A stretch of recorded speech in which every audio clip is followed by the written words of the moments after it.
I'd completely forgotten that the Battletoads were getting a new outing this year. Announced at E3 in 2018, it took another year for people to see any gameplay, debuting a new trailer at E3 2019. Then at November's XO19, a select few got to actually play the game. It's been a long drawn out process and there hasn't been a particularly aggressive marketing campaign or any buzz at all. The word Battletoads can send shivers down your spine as the urban legend of its torturous difficulty grows with every passing year. When it featured on 2015's Rare Replay, I even gave it another go and yeah, it's hard. It's hard. But I wouldn't say I was craving the chance to play any kind of reboot or remaster. Why would they want to resurrect a dead franchise that has laid dormant for 26 years? What fresh life could they breathe into a new Battletoads game in 2020? Let's find out in the review, shall we?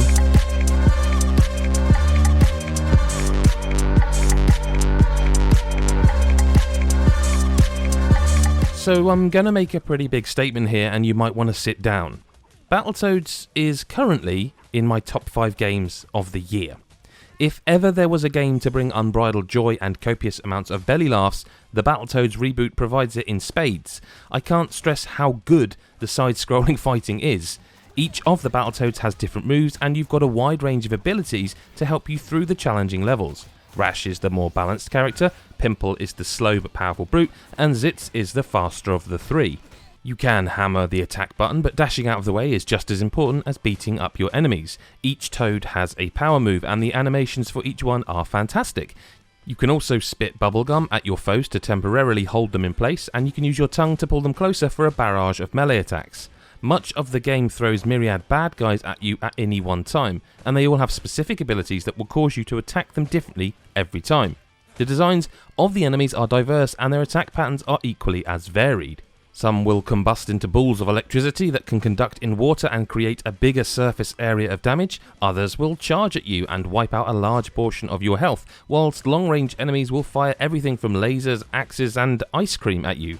Battletoads is chaotic, throwing every possible challenge at you, but the multitude of attacks at your disposal means you've always got a way to deal with whatever the game does throw at you. Switching between characters is always available as long as they haven't been knocked out, and when one does get knocked out, another Toad will spawn. However, if Rash, Pimple and Zitz get wiped out in quick succession, you'll be forced to restart from the last checkpoint, and if your health is getting low, you can even use your tongue to eat flies that get left behind once an enemy is killed. There are different difficulty settings, but even on normal the game provides a challenge. The frantic nature of the action in the side-scrolling sections is so much fun to play. Given the range of different moves across all 3 of the Toads, it makes for such an excellent beat-em-up. There are also a handful of boss fights that tend to follow the 3-phase rule, challenging you to switch between the Toads to make the most of their abilities. One of the first bosses requires you to destroy its eyes by pulling them out of its head. Pimple is the strongest Battletoad, so using him to destroy them is needed, but the rate that the pink eyes keep spawning requires the speed and versatility of Zitz. Along with these sections, there are plenty of other areas where it takes the foot off the pedal a bit and gives you other ways to play. The Turbo Tunnel returns early on actually, and although it's pretty damn tricky, it's also one hell of a ride, opting for a 3D reinvention this time around. Some levels are silly, like when you play a variation of rock, paper, scissors, or you're doing your day job of sitting at a desk or maybe signing autographs at a crappy convention. The thing is, these distractions are dumb, yeah, but they are dumb in the most positive ways and you'll embrace the humour of them instantly. Throughout the levels, you'll also encounter puzzles which require you to use your brain. You may need to hack a door by outsmarting a computer, or press switches to allow the power to find a successful route to the end of the circuit. They are littered throughout, and much like the breaks from the side-scrolling action, they give you a chance to use your skills in a different way. There are also breaks in gameplay when Rash, Pimple and Zitz just have conversations with each other, and although they are only brief, they are just as funny as the cutscenes.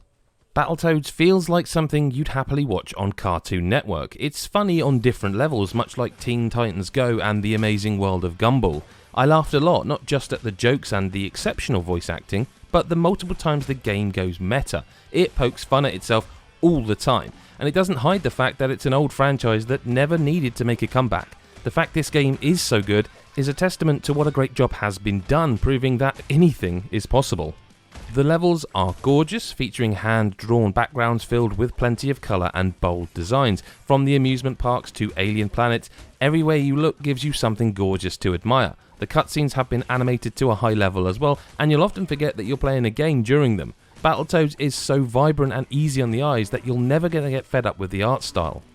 Battletoads is an excellent side-scrolling beat-em-up that has reinvigorated a dormant franchise better than I ever could have imagined. The combat is varied and exciting, the cutscenes are hilarious, and the art style is absolutely gorgeous. You can play couch co-op throughout the game, but I do feel it needs online support to play with other friends. But regardless of this minor flaw, Battletoads is the biggest surprise of the year, and it's definitely a game everyone needs to play.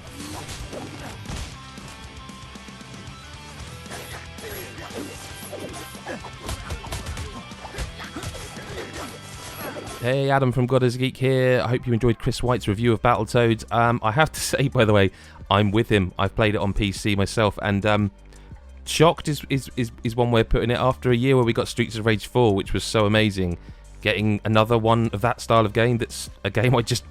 Yeah, you read the review, you've heard what Chris has got to say. Shocked. And it's in Game Pass. Game Pass coming up trumps again. Anyway, do hit subscribe. Do hit the bell icon. That makes sure you never miss the next video. I'd also forgotten this game was coming out until the code arrived, so, you know, I'm sure a lot of people might have forgotten that it exists. Anyway, thank you so much for watching. Let us know if you've played it or if you're planning to play it via Game Pass in the comments section. Let us know what you thought of the original. Did you hate it or love it? Most people hated it, let's be honest. Anyway, see you in the next video. Bye for now.